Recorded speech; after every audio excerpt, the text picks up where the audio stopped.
Hello दोस्तों, good morning. कैसे हैं आप? उम्मीद करता हूँ आप लोग अच्छे होंगे, स्वस्थ होंगे।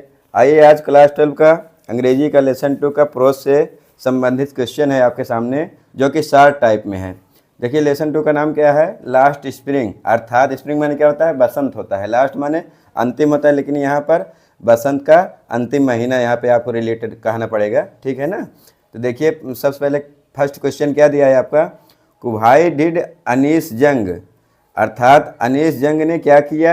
आस्क माने पूछा, सी अबाउट द स्कूल, अर्थात अनीस जंग ने क्या किया और उन्होंने स्कूल के बारे में क्या पूछा? अबाउट माने के बारे में, द स्कूल माने स्कूल के बारे में। व्हाट वाज इट्स इम्पैक्ट, और इसका क्या प्रभाव था आन साहेब, साहेब के ऊपर। ठीक है प्यारे बच्चों। तो देखिए, एक इंट्रोगेटिव सेंटेंस है और देखिए आपका आंसर लिखने के लिए क्या करना पड़ेगा आपको? अनीस जंग आस्क, अर्थात अनीस जंग ने पूछा। आस्क माने क्या होता है? पूछना या पूछा। साहेब, अर्थात अनीस जंग ने साहेब से पूछा। अबाउट द स्कूल, अर्थात स्कूल के बारे में। बिकॉज माने क्योंकि। साहेब रिप्लाइड, साहेब ने उत्तर दिया। रिप्लाइड माने क्या होता है? उत्तर देना। टू हर दैट, उसकी बातों को। दैट माने जो कि। ही वाज नथिंग इल्स, कि उसके साथ कुछ बुरा नहीं हुआ था।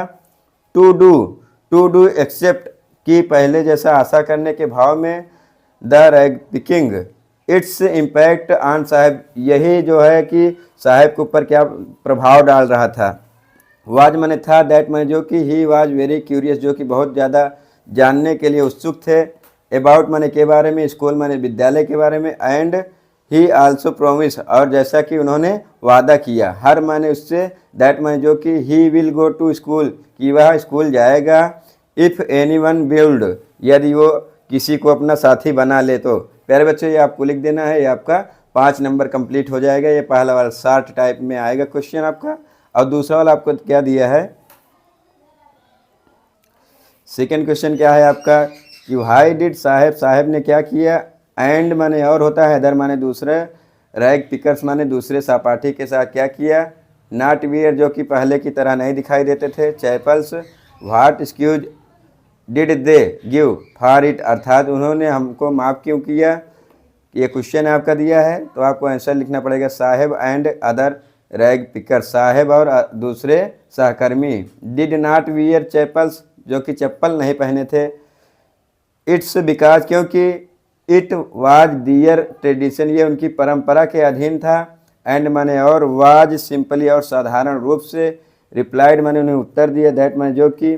हिज मदर, उनकी माँ। Did not being them down from self, क्योंकि उनकी माँ जो है वो स्वयं को जान नहीं सकी। तीसरा क्वेश्चन क्या है आपका?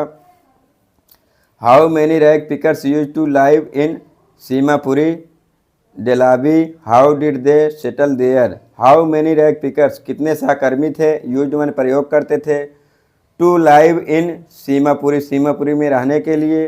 डेलाबी। हाउ डिड दे, और उन्होंने क्या किया? सेटल देयर, और वहाँ उन्होंने स्थापित, अपने आप को स्थापित करने के लिए क्या किया? तो आपको आंसर में लिखना पड़ेगा। देखिए प्यारे बच्चों, यहाँ पे देयर का प्रयोग हुआ है। देयर का प्रयोग वहाँ होता है जहाँ पर किसी स्थान का होना या ना होना पाया जाए, तो वहाँ पे किसका प्रयोग होता है? देयर का प्रयोग। तो देयर लिव्ड 10,000 रैग पिकर्स, अर्थात 10,000 सहकर्मी रहते थे। इन सीमापुरी, सीमापुरी में। सीमापुरी के दिलाबी में। द रैग पिकर, सहकर्मी। वर बिलोंग, अर्थात सहकर्मी जो थे वो मिलते जुलते थे। टू ढाका इन बांग्ला, अर्थात बांग्लादेश की राजधानी क्या है? कहाँ है? ढाका देश। देयर होम्स, जहाँ पर उनके घर हैं। एंड फील्ड, और मैदान है। वर डिस्ट्रॉयड, जो कि नष्ट हो चुके हैं। बाई द स्टोर्म, तूफान के कारण। देखिए ये बाई लगा है ना, ये पैसिव वॉइस बन गया है। बाई द स्टोर्म माने तूफान होता है, अर्थात उनके जो घर थे वो क्या हो गए? नष्ट हो गए तूफान के कारण। सो माने अतः। दे अराइव्ड हियर सीमापुरी, अर्थात वे कहाँ पे आ चुके हैं? सीमापुरी में। चौथा क्वेश्चन आपका क्या दिया है? What was the meaning, meaning माने क्या होता है? अर्थ होता है। व्हाट वाज द मीनिंग, अर्थ क्या होता था? ऑफ गार्बेज माने कूड़ा करकट होता है। फॉर चिल्ड्रेन, बच्चों के लिए। What did they find in it, और उन्होंने इसे कैसे पता लगाया? इंट्रोगेटिव सेंटेंस है, क्वेश्चन मार्क लगा है। तो आपको लिखना पड़ेगा आंसर में the meaning of garbage, the meaning of garbage, अर्थात ये पूछ रहा है कि गार्बेज का अर्थ क्या है। The meaning of garbage for children, बच्चों के लिए। वाज रैप्ड, जो कि ढका हुआ था। इन वंडर, आश्चर्यचकित था। दे फाउंड ए रूपी, उन्होंने एक पैसे को लिया। ऑफ 10 रुपी, 10 रुपये में। नोट इन इट, और उसने उसे किस में बदल दिया, नोट में। ऑन सम टाइम, कुछ समय बाद। ए सिल्वर क्वाइन, सिल्वर के रूप में। पांचवा क्वेश्चन क्या दिया है आपका, व्हाई डिड साहेब ज्वाइन, साहेब ने ज्वाइन क्यों किया द जॉब, अर्थात नौकरी में। एट मिल्क बूथ, और दूध के फैक्ट्री में। व्हाट वाज ही पेड, और उन्होंने कितना अदा किया फॉर हिज सर्विस, अपनी सेवा के लिए। तो आंसर में आपको क्या लिखना पड़ेगा, साहिब ज्वाइंड, साहेब ने ज्वाइन किया द जॉब एट मिल्क, अर्थात जॉब माने क्या होता है, नौकरी। एट मिल्क माने दूध के फैक्ट्री में। बोथ बिकाज माने क्योंकि। ही हैड नीड, उसे बहुत ज़्यादा आवश्यकता थी। देखिए ही हैड नीड, यहाँ पे हैड का प्रयोग है, पास्ट इंडेफिनिट टेंस है। मोर मनी, अधिक अर्थात उसे जो है अधिक पैसों की क्या थी, आवश्यकता थी। एंड माइल्स, और ले जाने के लिए। फॉर हिम, उसे। He was paid 800 rupees for his salary, अर्थात उसे पर मंथ, महीने कितने मिलते थे, 800 रुपये।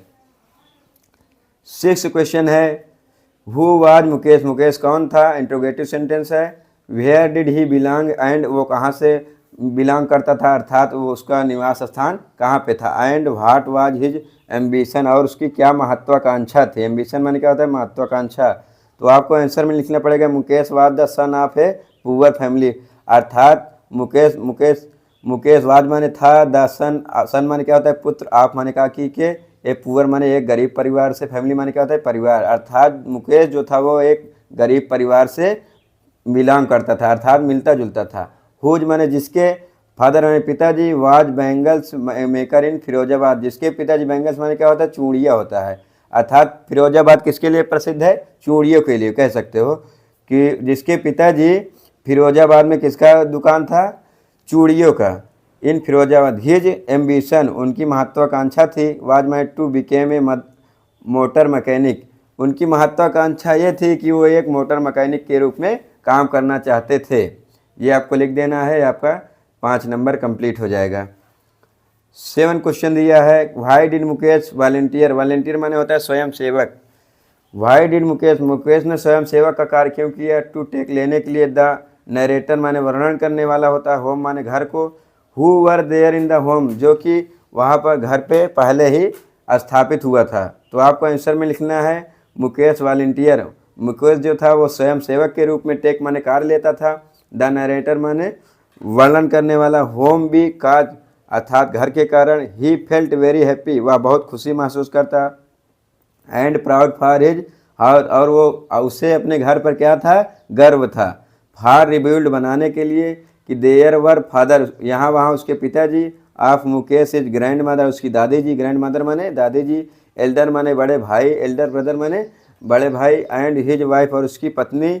इन द होम, जो कि घर पर रहती थी already. Question number 8, it is करम, यह करम है। हिज डेंसिटी माने भाग का, अर्थात ये क्वेश्चन क्या दिया है, यह करम का भाग्य है। आप इसका आंसर क्या लिख सकते हो, इट इज करम हिज डेंसिटी, अर्थात ये करम का भाग्य है। हु सेड, उन्होंने कहा। दिस एंड भाई, ये ऐसा क्यों है। तो इंट्रोगेटिव सेंटेंस है।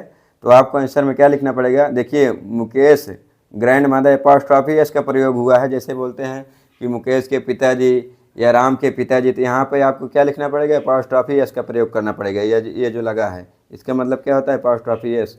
तो इसका मतलब हो गया मुकेश के माता जी। ग्रैंड मदर माने दादी जी या माता जी। क्या कह सकते हो, मुकेश की दादी जी। सेड माने कही। दिस, ऐसा कहा या कही। इट इज हिज करम, कि उसके कर्म का भाग्य है। हिज डेंसिटी, उसके कर्म का भाग्य। बिकॉज माने क्योंकि। ही हैज वाज्ड, उन्होंने देख लिया था। हर ओन हस्बैंड, अपने पति को।